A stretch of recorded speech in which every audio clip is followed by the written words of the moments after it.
Não. Mas certas passagens. O problema é chegar com a coisa pronta. E por isso é que quem, digamos, melhor deve ter percepção da comunidade em que está é precisamente o pároco. Deve estar com o dia a dia com aquela. Eu gostava de ouvir a Dulce relativamente a esta minha preocupação sobre a intervenção sobre a existência de intervenção. Eu acho que, de facto, aparentemente pode ser mais simples uma intervenção na pré-existência, não é? Porque a pré-existência contém matéria sobre a qual o arquiteto reflete, opera e transcende e introduz as dimensões necessárias para a adequação litúrgica, neste caso. O tema da construção de uma igreja de raiz coloca-nos o problema, e já falado aqui, da comunicação com o pároco e da presença da comunidade, acreditando sempre que a arquitetura é feita daquela maneira para aquele lugar específico, com aquelas pessoas específicas e não com um tipo de população inventada e idealizada, exatamente.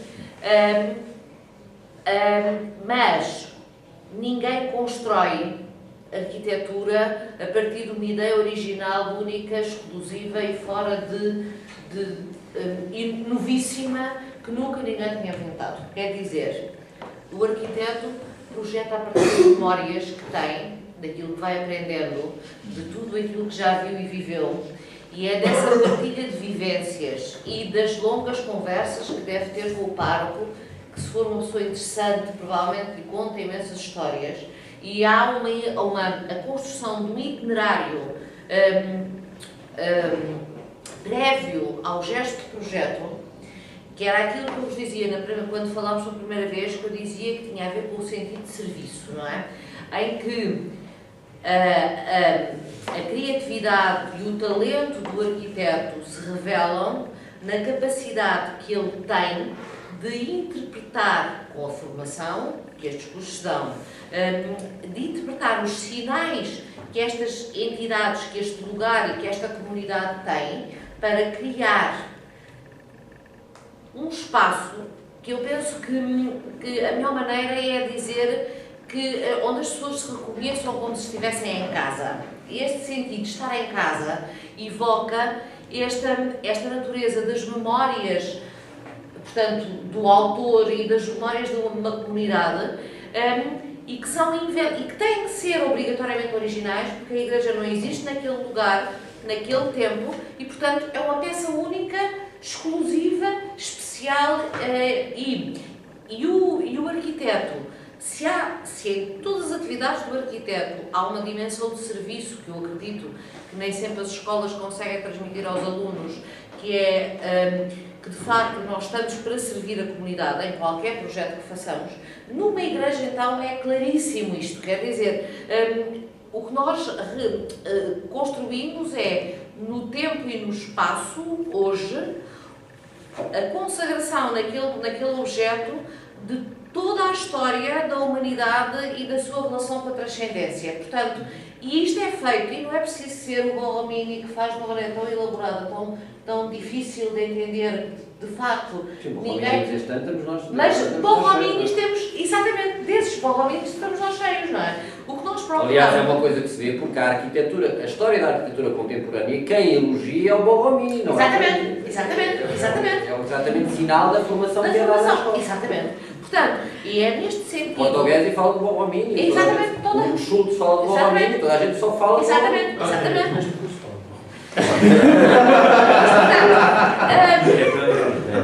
O arquiteto tem, de facto, a grande responsabilidade de tornar humano e tangível e sensível uma experiência intemporal de um modo que seja claro para as pessoas. E para quais pessoas? Para aquelas pessoas daquela comunidade. E não é para um estudioso de história da arquitetura que eventualmente venha, não sei de onde, para ver o edifício.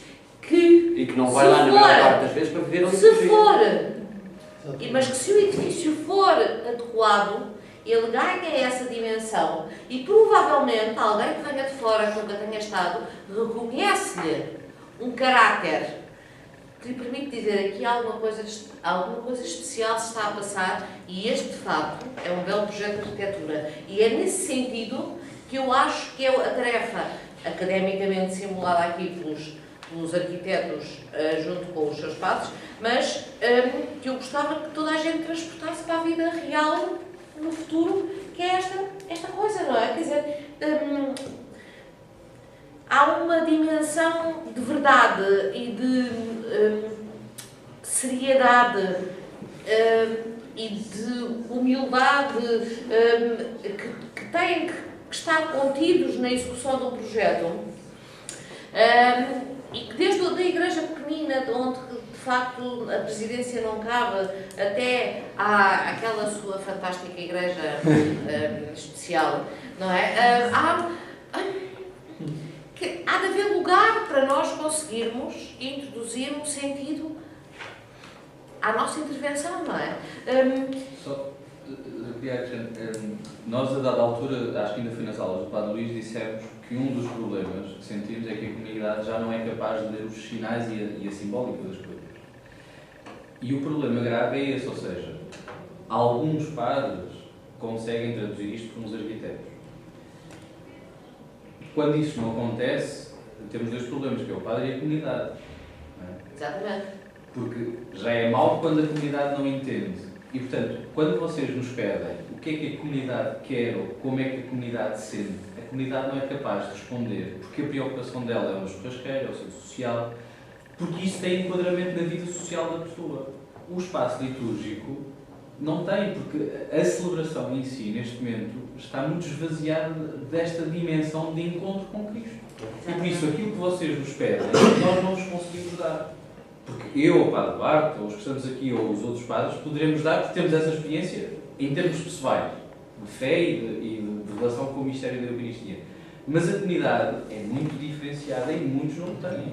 E, portanto, a experiência que têm sempre de uma igreja é a tal da memória e das memórias antigas, de uma igreja antiga. Portanto, tudo o que é o contemporâneo, há sempre uma certa resistência neste sentido. Certo, mas há uma coisa que é importante. Agora, é que cabe novamente ao arquiteto o conseguir transferir para uma linguagem de hoje a dimensão de transcendência que as pessoas reconheceram como adequadas às igrejas de antigamente. Portanto, quer dizer, não é obrigatório que o meu problema é assim, eu frequento a Igreja da Encarnação no Chiado, não é?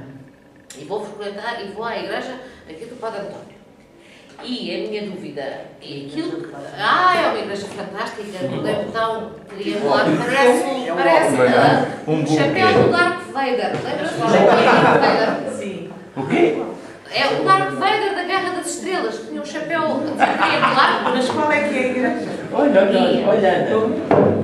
É de Leiria. Bom, e agora reparem, há de ser possível construir em betão hoje um espaço, mas agora depende do quê? Da competência do arquiteto. Porquê? Porque não se trata de uma transcrição direta da forma da igreja, não é? E portanto, o gesto de originalidade provinha de fazer uma coisa muito diferente, ao contrário, agora é triangular, agora é aos bicos, não é isso. Tem a ver com e nesse sentido nós fazemos meia-culpa, nós, professores de escolas de arquitetura, no sentido de não conseguirmos explicar, ou ter ensinado o suficiente para conseguir ler o que está por detrás da forma, não é? Para conseguir transcrever com linguagens e materiais contemporâneos a experiência espacial que se pretende, a experiência transcendente, se quisermos referir, que se pretende obter quando se está numa igreja, não é? Pronto. Portanto, não é... e aí a grande responsabilidade é claramente do arquiteto, quer dizer, a quem compete essa tarefa é de facto o arquiteto. E é uma posição, e recordo mais uma vez, e com isto termino, a posição de serviço a que o arquiteto se tem que colocar quando tem a tarefa de resolver uma igreja, quer dizer, porque ele não está a resolver a sua própria eternidade, está a resolver Também. Também está. Mas não é... Há de haver muitos arquitetos. Sim, provavelmente. Mas, portanto, está no serviço. Mas nada invalida que ele seja criativo e com certeza que não. Ele tem que sempre dar fentex. Com certeza. Porque senão andamos sempre a deslocar para essa pedra. Mas está, é o que estou a dizer. É possível fazer, então, de uma maneira muito diferente da Igreja da Encarnação, a mesma experiência espacial que eu reconheço quando vou à Igreja da Encarnação. E digo, porque é que eu me sinto tão bem aqui? Há de haver aqui uma razão. E estou horas sentada naqueles bancos a tentar perceber o que é que se passa naquele espaço. Faz com que a minha experiência daquele espaço seja uma coisa importante para as minhas memórias. E se algum dia me for dada a responsabilidade de desenhar o que é que seja relativamente a uma igreja, é com esse repositório de descodificações que eu trabalho, que sabendo eu que claramente, se for para a guia, não vou ter a população do Chiado a ir para a igreja da guia. Não, e é o problema, por exemplo, nessa terra, nós temos uma capela setecentista com trilheiro, tipo de peregrinos, com templete, um trilheiro à volta, colunas, aquele tipo de ermida, que nessa altura era, agora é que é uma vila, era só areias. E a dificuldade que eu senti, eu fui para lá passado um ano, em que até a gente nova, a querer ir para a igreja, porque casamentos e tudo só queriam na capela. Em cima de uma estrada, sem estacionamento, sem nada, e lá tem tudo. É? O que é? Parece uma parede branca no fundo. Uns bancos que a igreja é inclinada, mas quando o desenhar, os bancos até são engraçados no desenhar não deram conta que tinham que por baixo ter um desnível. E as pessoas estão a escorregar. E criar o aconchego já se criou com alguns elementos a dificuldade, pois a ligação à história. Mas a história não pode ser para trás. A história tem que ser projetada. Com certeza. E aí a dificuldade. Não, porque aliás... António, mas quer dizer, isso é uma... Eu todos os anos faço aqui com os meus... Eu dou aulas a todos os alunos do quarto ano de arquitetura, exceto aqueles que vão fazer Erasmus para o estrangeiro e que fogem.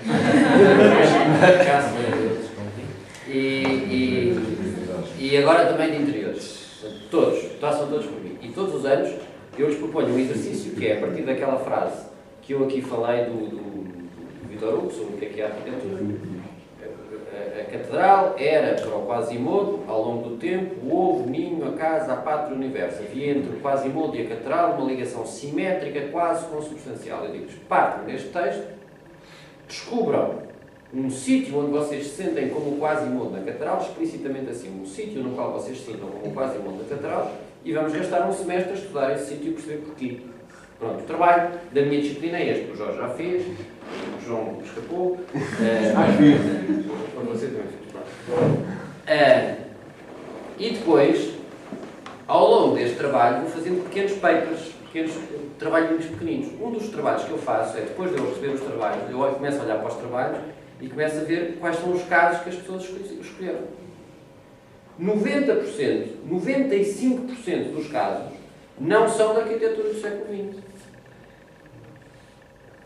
E eu digo-vos, agora, vocês, porquê? Porquê é que isto acontece?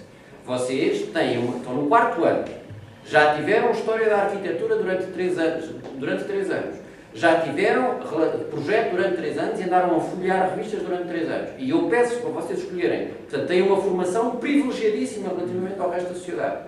Eu peço para escolherem um sítio no qual vocês, com a cultura que têm, com a formação que adquiriram, se sintam como quase igual da catedral, e vocês, em vez de escolherem a arquitetura do CIS, ou a arquitetura do Trofo, ou a arquitetura do Carrilho, ou a arquitetura... Não, escolhem uma coisa, escolhem uma igreja da Baixa, ou escolhem um jardim, ou escolhem coisas que eu não me passava pela cabeça que eles pudessem gostar, escolhem coisas do Estado Novo, percebem? E eu pergunto-vos, porquê? E a resposta está nos livros, quer dizer, a resposta está nos livros. Porquê? Porque estas arquiteturas todas não pretendem criar rupturas com o passado e, portanto, vão buscar aquilo que nós chamamos de arquétipos, vão buscar aquele tipo de estruturas no qual as pessoas se habituaram a sentir-se bem. E o problema da arquitetura do século XX, da arquitetura modernista do século XX, que é a arquitetura tradicionalista do século XX, mas o problema da arquitetura modernista do século XX é que quis forçosamente e explicitamente romper com isso. Portanto, rompeu com os arquétipos. Rompeu com os arquétipos, para só um bocadinho. Rompendo com os arquétipos ficou no zero. Percebe? Portanto, isto não é só um problema, quer dizer, é uma meia-culpa aqui, é um lavar a roupa suja entre arquitetos, não é? Mas isto não é só um problema da arquitetura de igrejas, é um problema da arquitetura, no geral. Passado um século poderá ter esse efeito possível. Não sei. Não sei. Não sei porque toda a outra foi feita sem querer criar rupturas, percebe? A única altura em que explicitamente, programaticamente, fez parte das intenções da arquitetura criar rupturas com o passado foi a arquitetura do século XX. Mas eu não vejo a arquitetura contemporânea exclusivamente a criar rupturas e assumidamente contemporânea e sincera e honesta. Quer dizer, eu vejo, por exemplo, o CISA tem arquitetura de continuidade completamente e é contemporânea e não... Até um certo ponto tem, mas quer dizer, o facto, Francisco, o facto é este, está a perceber? Os alunos do quarto ano, sistematicamente, 90% dos casos, não se revêem nessa arquitetura contemporânea. Agora, se isto acontece com alunos do quarto ano de arquitetura da Faculdade de Lisboa, portanto, o que acontecerá com também não pode estar associado à memória e aos hábitos vivenciados. Quer dizer, eu sei que a questão dos hábitos é muito importante, mas a questão dos hábitos é as pessoas habituam-se a apanhar pancada, as pessoas habituam-se às coisas que são boas, não se habituam às coisas que são más. Mas, professor, isto que está a dizer da arquitetura, nós poderíamos dizer também em relação à liturgia.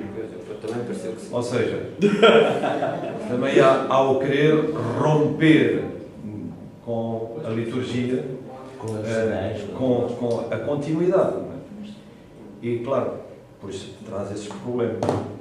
Mas também é certo, para ir ao encontro do Padre Carlos, que também a liturgia e também nós sacerdotes, como os arquitetos, com certeza que têm essa missão, digamos, a comunidade também se educa, as pessoas educam-se para a arte, assim como as comunidades educam-se também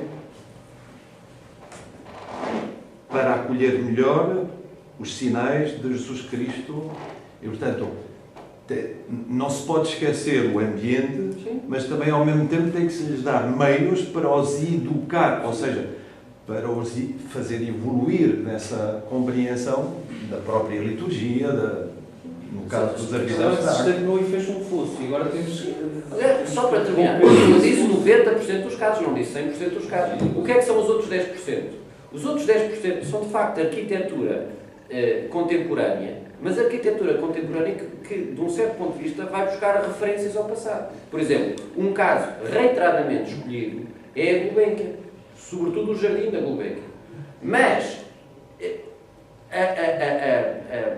a lógica interpretativa que eu dei mantém-se no caso da Gulbenkian, porque o Ribeiro Teles, quando fez o jardim da Gulbenkian, disse que queria recriar um jardim que fosse a memória da Ilha dos Amores e das paisagens típicas portuguesas. Ou seja, o Ribeiro Teles, assim como o CISA tem, por exemplo, no exterior de Marco Canaveses, têm esta sabedoria de ir recuperar e dar uma interpretação contemporânea àquelas situações que a experiência e a tradição comprovaram como capazes de responder às pessoas. E este tipo de aprendizagem, este tipo de discernimento, é que acho que é uma coisa que nós não podemos perder no âmbito geral da arquitetura e explicitamente no caso da arquitetura. E eu vejo no âmbito geral, por exemplo, eu gosto de comprar revistas para ver a implantação das casas. Que há tempos fiz, nunca tinha ido ao Algarve assim de jeito, e fui visitar várias casas. Eu vim horrorizado. Como é que é possível? Para que é tanta janela? Sem corredores? Mas esquecem que aqui de Seneto vai e infesta as salas visitas e todo o espaço para facilitar-lhe alguma coisa ou saem umas sardinhas. Pois. Pronto. Assim uma coisa. Mas onde é que há a privacidade desta casa? Então, mas bem, tudo dá para o salão. Eu, se quiser ir ao aquele quarto banho, tenho que passar ali na varanda e cá está em baixo. Pronto. Aquilo para mim era um vácuo. Embora fosse um espaço aberto, eu até tenho medo de espaços fechados, mas para mim, eu não queria viver ali. Aquilo punha-me, era uma raça na rua e em todo lado. E casa de altos arquitetos, sabe? E depois o problema, onde é que põe os móveis? Também não precisam de móveis, não tem ali para agora, nem é preciso. Pois. Onde é que agora dimensiona-se bem o aquecimento baixo? Mas, por exemplo, casas que o aquecimento acaba da colocação de móveis. Põe-nos aonde? Já vi, sei lá, ali das fundos de cama contra os cortinados. Não sei se é prático. Chega à janela, não é? Já aconteceu. Quer dizer, põe lá uma coisa para ter luz e depois está tudo. Tenho uma dúvida que é o seguinte. Portanto, este curso acho que tem ajudado pessoalmente a perceber melhor este tema, mas uma igreja pode ser um espaço feito para se funcionar como uma igreja, pode ser um espaço que é muito bonito do ponto de vista arquitetónico e pode ser uma obra de arte, mas que não funciona bem como igreja. Esse aspecto é um aspecto que pode mudar com o tempo ou não. Portanto, há esta questão da adequação de ritos. E, portanto, um espaço que funcionou, que foi uma igreja que era uma obra de arte e que funcionava bem como igreja, havendo uma adequação litúrgica, ou havendo alterações a nível de liturgia, pode deixar de funcionar bem como igreja? Pode, claro, pode. Só que eu acho que... Há um aspecto, por exemplo, hoje em dia é muito... Hoje em dia é muito privilegiado, que penso que deve ter sido aqui também já referido, que é a dimensão da encarnação. Portanto, no sentido... E que isso se traduz muito numa comunicação horizontal, isto é, não só a comunicação vertical, mas a comunicação horizontal. E penso que o Padre sublinhou isso. Portanto, o aspecto de estamos ali todos a celebrar. E, portanto, obviamente que é uma celebração que é presidida, tem alguém que conduz, reconhece, mas não pode não existir esta comunicação horizontal. E isto era uma coisa que, por exemplo, se formos uns anos atrás, e na teologia vinda de Trento e na liturgia vinda de Trento, era uma coisa que não era tão necessária. Sublinharam-se alguns aspectos, como, por exemplo, a elevação da hóstia, eu penso que o Padre Luís deve ter falado nisso, precisamente para que houvesse alguns momentos em que o povo visse e reconhecesse o momento em que se estava. A elevação da hóstia vem daí, não havia antes. Mas era um período em que esta comunicação horizontal, de facto, não era. E, de repente, com o Concílio Vaticano II, percebe-se que a dimensão da encarnação, neste sentido, estava a ser um bocadinho desvalorizada no sentido da participação, que depois a Constituição diz ativa, frutuosa, etc., com aqueles adjetivos todos. Portanto, de facto, isso acontece que ao longo do tempo, por isso é que nós não podemos olhar para esta, quer a adequação das igrejas, quer a construção das igrejas, desenquadradas e desenquadradas, isto desculpa é que é o cansaço, do tempo em que elas estão a ser construídas, do contexto histórico, cultural, social, político, etc. Se vamos a seguir à conversão de Clovis e que há de repente uma quantidade de gente que acede ao cristianismo e que se quer batizar, claro que as igrejas que eram pequeninas e que eram para comunidades pequenas, de repente têm que ter uma dimensão diferente. Portanto, não podemos fazer, e isso de facto, esta consciência é absolutamente fundamental, como foi dito aqui pela professora Dulce e pelo professor Pedro, do ponto de vista dos arquitetos, é uma coisa que tem que ter claro, mas do ponto de vista dos sacerdotes, dos liturgistas, etc., também tem que ser uma ajuda e, portanto, parte deste diálogo conjunto. Agora, obviamente, ao longo do tempo há estas, hoje não vivemos, por exemplo, o sentido da paróquia. Antigamente, o Padre Luís é capaz de já ter falado aqui, a pessoa estava no sítio e sempre a mesma. Hoje, com a mobilidade, com os tempos, com os horários, a pessoa vai à missa onde lhe dá jeito. E, portanto, há uma noção, isto é, existe a mesma noção, a proximidade, etc., mas em certas, e se calhar numa vila, numa aldeia, etc., isso ainda funciona, mas se calhar numa grande cidade, hoje em dia já há uma movimentação, portanto, tem implicações urbanísticas, pronto, alarga-se a uma série de dimensões. Acho que a pergunta do Francisco é Portanto, e eu, quer dizer, a resposta, do ponto de vista teórico, tem que ser sim. Eu não posso, a priori, dizer que, havendo uma alteração litúrgica estrutural, se as arquiteturas são feitas para a liturgia, eu não posso garantir que a Igreja continua a funcionar bem como Igreja. Do ponto de vista teórico, eu não posso dizer isto. Seria um erro lógico da minha parte estar a fazê-lo. Agora, chamar a atenção para duas coisas. Primeiro, eu suponho, quer dizer, corrijam-me se eu estiver enganado, mas eu suponho que é na introdução ao Espírito da Liturgia do Ratzinger, em que o Ratzinger diz que, como todas as coisas na Igreja, a evolução e as alterações acontecem sempre dentro da Igreja, é característica e aparagem da Igreja, acontecem sempre em continuidade e sem ruptura. Portanto, tanto quanto eu consigo explicar, eu não sou teólogo, portanto, está aqui quem sabe mais do que eu sobre este assunto e corrijam-me se eu estiver enganado. Mas vai havendo progressivamente uma tomada de consciência que é um aprofundamento, mas não é uma ruptura. O que significa, portanto, que as alterações litúrgicas que foram feitas são alterações litúrgicas em continuidade com a liturgia que lá antes se celebrava e que presidiu à construção daqueles espaços. E isto... Exatamente. E isto torna menos provável que a ruptura aconteça. Não é? Que a ruptura com esse espaço aconteça. E depois ainda, verdadeiramente, há um outro aspecto para matizar este primeiro sim. Além deste primeiro aspecto, há um segundo aspecto para matizar este sim, que a Igreja pode deixar de ser Igreja, pode deixar de ser experimentada como Igreja. Há um outro aspecto que tem a ver com a diferença que eu procurei tratar na primeira aula que dei entre aquilo que é a função da arquitetura e aquilo que é o tema da arquitetura.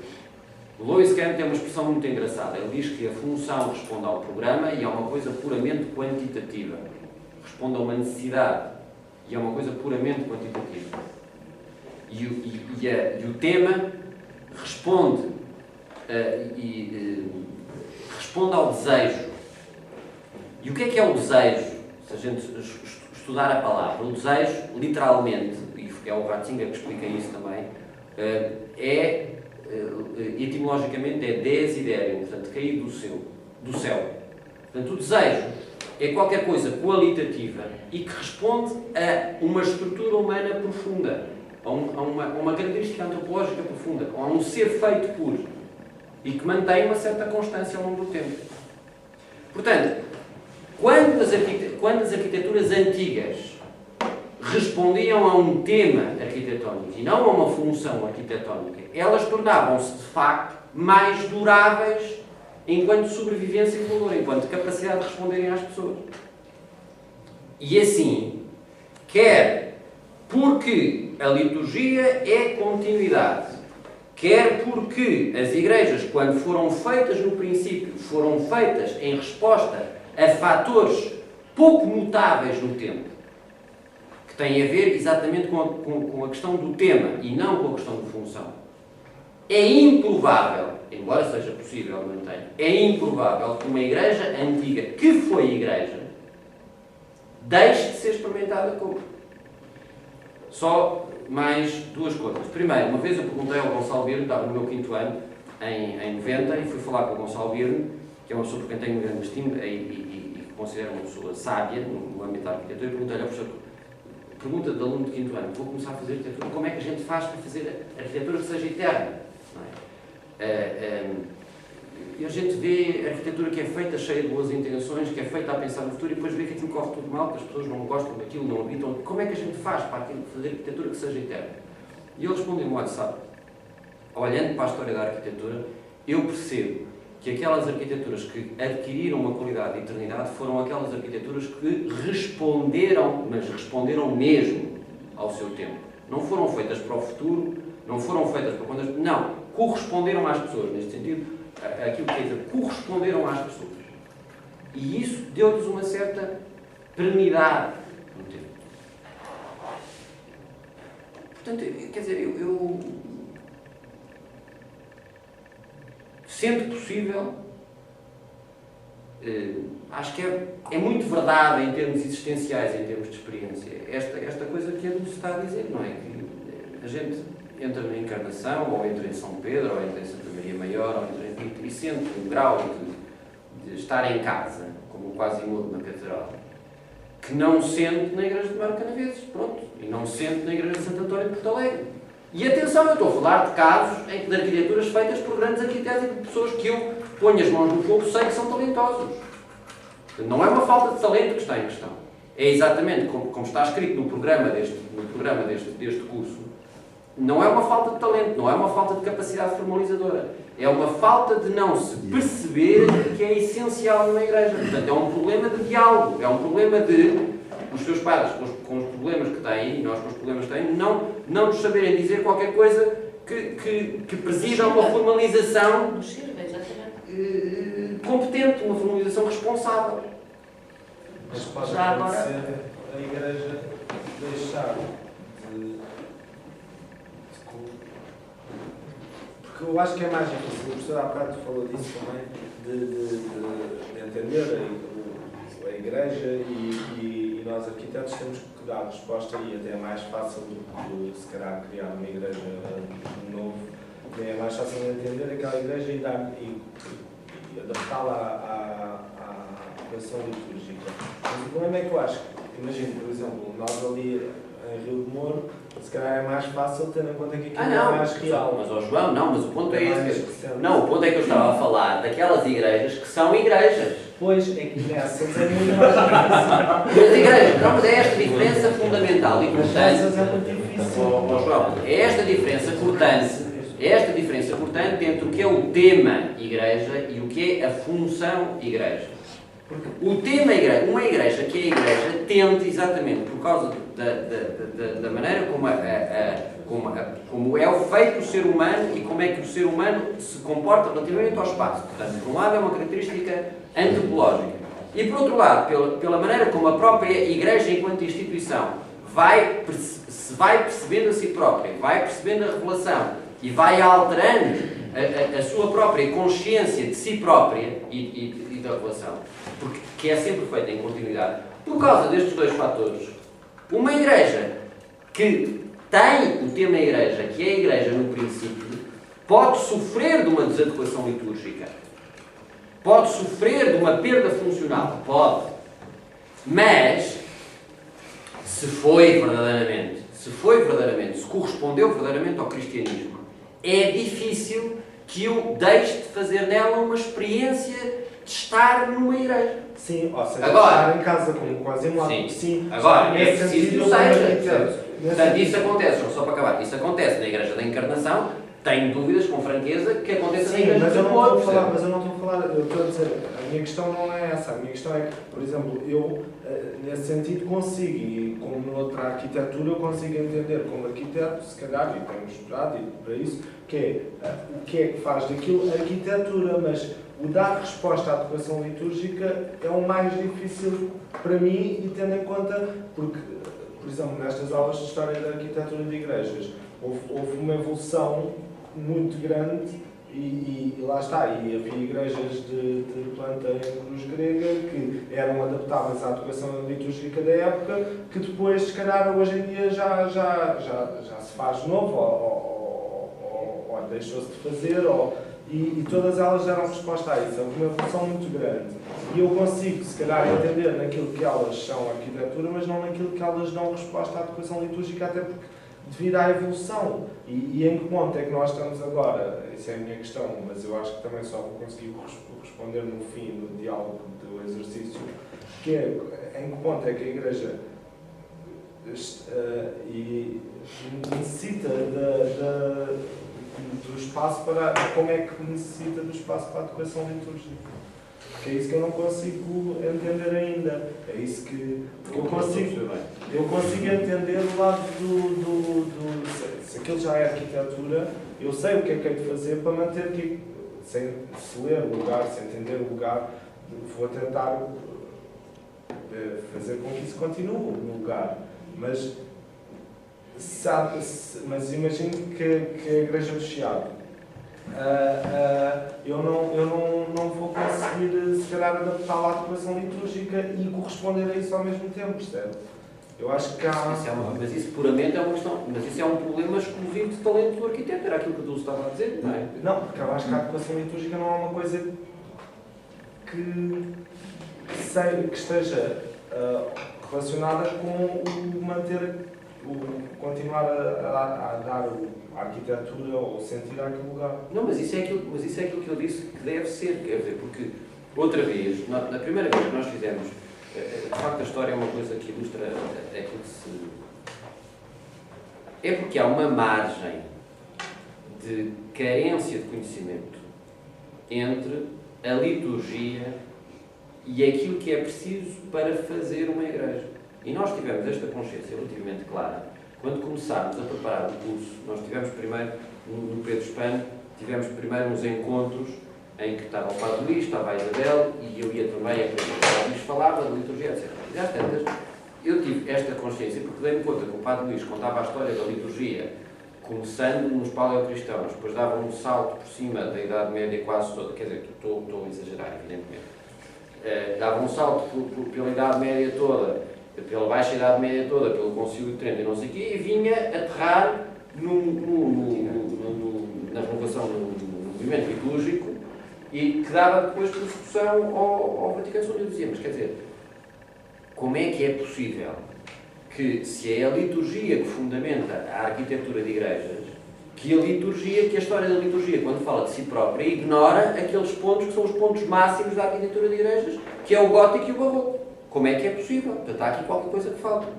Portanto, ficou claro com estas coisas que há uma margem de vazio de conhecimento que não tem propriamente a ver com a liturgia num sentido estrito, provavelmente terá a ver com a liturgia num sentido lato, mas que não tem propriamente a ver com a liturgia num sentido estrito.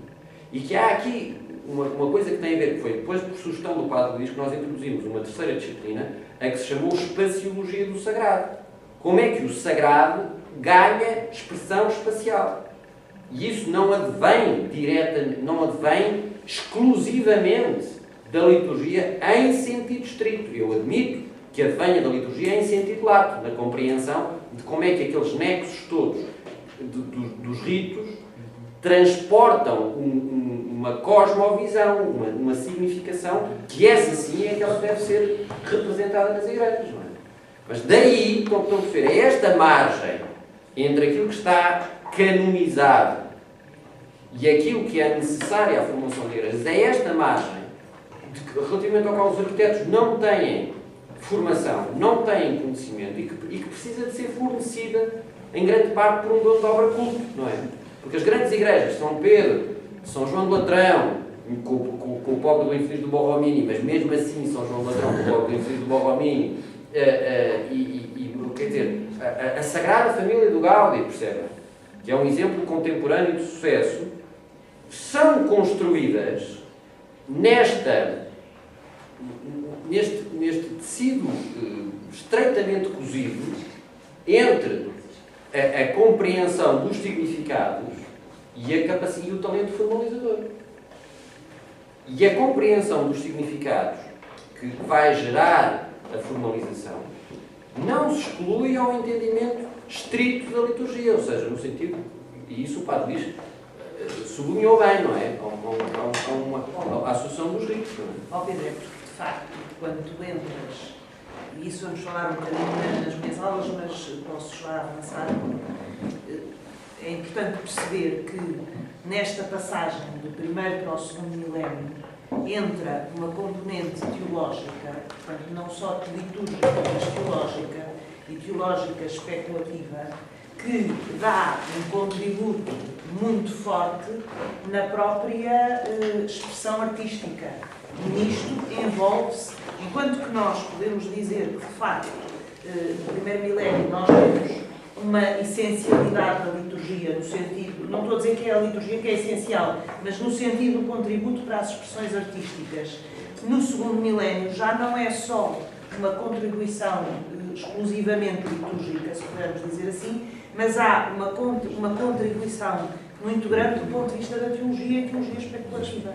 E, portanto, isso vai dar toda e aí nasce o gótico, etc., em que é precisamente, vê-se claramente esta expressão teológica expressa plasticamente em todo o tipo. E, portanto, há de facto... A espiritualidade. E a espiritualidade, exatamente. Portanto, não só a teológica, que se define depois do ponto de vista nas várias áreas e que deu origem, de facto, a se pensar em introduzir esse modo da espaciologia do sagrado para, precisamente, as várias correntes de espiritualidade que se depois vão traduzir nas ordens diversas que existem na história da Igreja. O problema que nós temos agora, o seu altar neocatecumenal é de uma maneira, se é o altar não sei o que é de outra, é uma mesa, se é uma mesa normal, é uma mesa mais consistente, tem panos até baixo, não tem panos. É o mundo. Sim, mas já agora, se me é permitido, ao encontro daquilo que o Sr. Professor disse e do João, é que aquilo que me dá a sensação é que o grande arquiteto de Cisa Vieira teve o azar de ter um mau dono de obra. Que não é São Carlos Borromeu e que não foi assim, pronto. E o problema é que com o qual nos deparamos, digamos, nas dioceses, é de facto, já se está a caminhar muito para aí, é termos uma comissão de arte sacra e de construção de igrejas que tenha gente que saiba ser dono de obra, melhor, ter alguma capacidade de diálogo com os arquitetos que vão fazer as obras. E esse é que é o problema. Só para dizer uma coisa que tem a ver com isso. Eles agora em Itália, ontem tive uma conversa para saber isso, estão muito a ter, os gabinetes de arquitetura, a ter uma consultoria na área litúrgica, teológica, mas especificamente litúrgica, e que, em princípio, a evolução, e acho que isso está próximo, pelo que disseram ontem, é ser obrigatório. Isto é, no projeto de uma igreja, o gabinete de arquitetura não tem que ter só as especialidades das engenharias, estabilidades, etc., mas ter também um liturgista, uma pessoa da área da teologia, que, em particular, liturgista, que esteja presente também no acompanhamento. Sim, mas isso é uma coisa que já tem barbas com resultados que também estão à vista lá no... As igrejas que foram construídas no Jubileu já foram feitas assim. Pois, mas pronto, mas é de facto. Não é, quer dizer, eu percebo isto que estamos a dizer, não é? Claro. Há aqui um grave problema da arquitetura e da formação dos arquitetos, mas quanto mais eu estudo e entro, vou passando por curso e vou falando com outras pessoas e não sei o quê, percebo que os senhores liturgistas também ganhavam qualquer coisa em se porem em crise, se autocriticarem a si próprios e tentarem perceber um bocadinho. Quer dizer, percebo, por exemplo, o Papa Bento XVI introduziu uma perspectiva quanto à liturgia que não era propriamente aquela que estava mais vigente e que matizou determinados assuntos e determinadas perspectivas. Não é? Quer dizer, o que o Papa Bento XVI fez foi desdogmatizar a liturgia pós-Vaticano II. Penso que é sobre tudo isso e penso que muito bem, porque dogmatizou-se muito a liturgia como sendo a mais perfeita, a atual. Pronto. A liturgia é da continuidade, é perfeita agora, se calhar daqui a 100 anos vão se ver. Mas também não é a perfeição não é teórica, não é todas para apanhar a só está a deixar o resto. Também não foi só fazer a velha dias todas para apanhar eu acho que o curso, aos poucos e poucos, nos tem ajudado, porque eu vou falar, no meu caso, nós já fomos a Rio de Moro, já temos as plantas, já temos os cortes, e eu estou a fervilhar porque não posso desenhar. Mas eu tenho aprendido que estas aulas me vão ensinar a desenhar e que vale a pena eu esperar. Por exemplo, o que o professor dizia, citando o que é que a obra quer ser. Estas aulas têm-me ensinado a eu procurar, tanto na parte da liturgia como na parte da arquitetura, o que é que esta obra poderá ser. E o facto de não ver todos os exemplos que o professor dá como uma obra finalizada, mas como um processo de trabalho, e isso que os professores nos têm tentado transmitir, eu acho que, pelo menos para mim está a resultar, porque eu estou a fervilhar e eu adorava desenhar.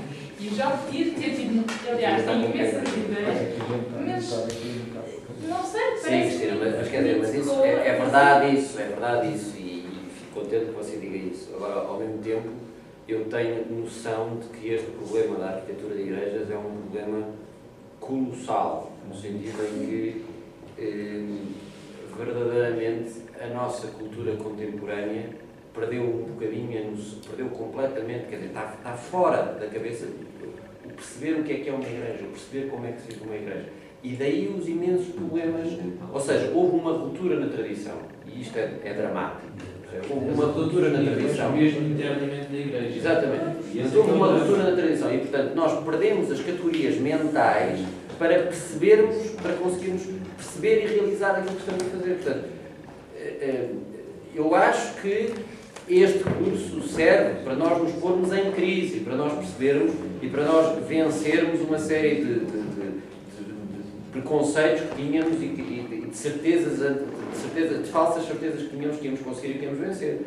Mas a mim parece-me que fazer uma igreja hoje em dia é um milagre, mais do que sempre foi, provavelmente, mas quer dizer, é mais um milagre do que era fazer antes, não é?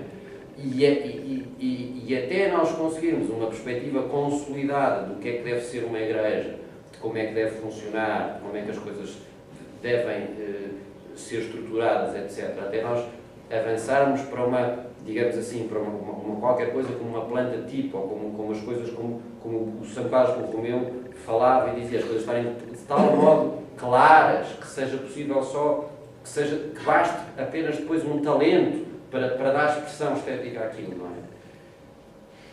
Falta muito.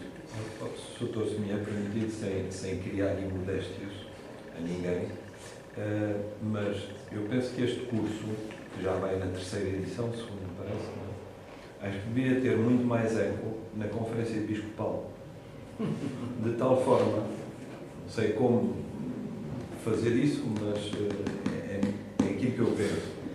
De tal forma que as dioceses, de facto, não entregassem, digamos, a comissão de arte sacra com o seu padre porque tem jeito, porque até gosta de coisas bonitas, mas às vezes faz coisas pífias.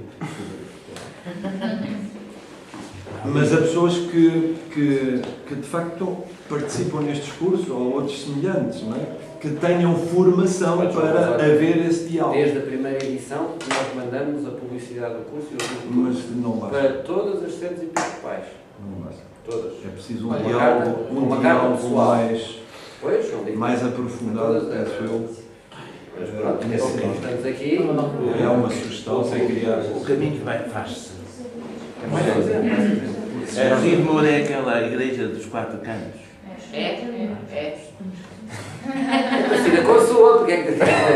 Olha que é parecida. A minha é funcional, por favor de Deus. Aquela, por amor de Deus. Eu só vi as fotografias, mas eu ia lá e ver a igreja. Eu não sei o que é, mas eu vi. De quê? A comunidade não diz, Não sei. As pessoas habituam-se. Nós não é que seja bom, mas seja tranquilo. A igreja de quê? A custa de quê? Pois, isso aí.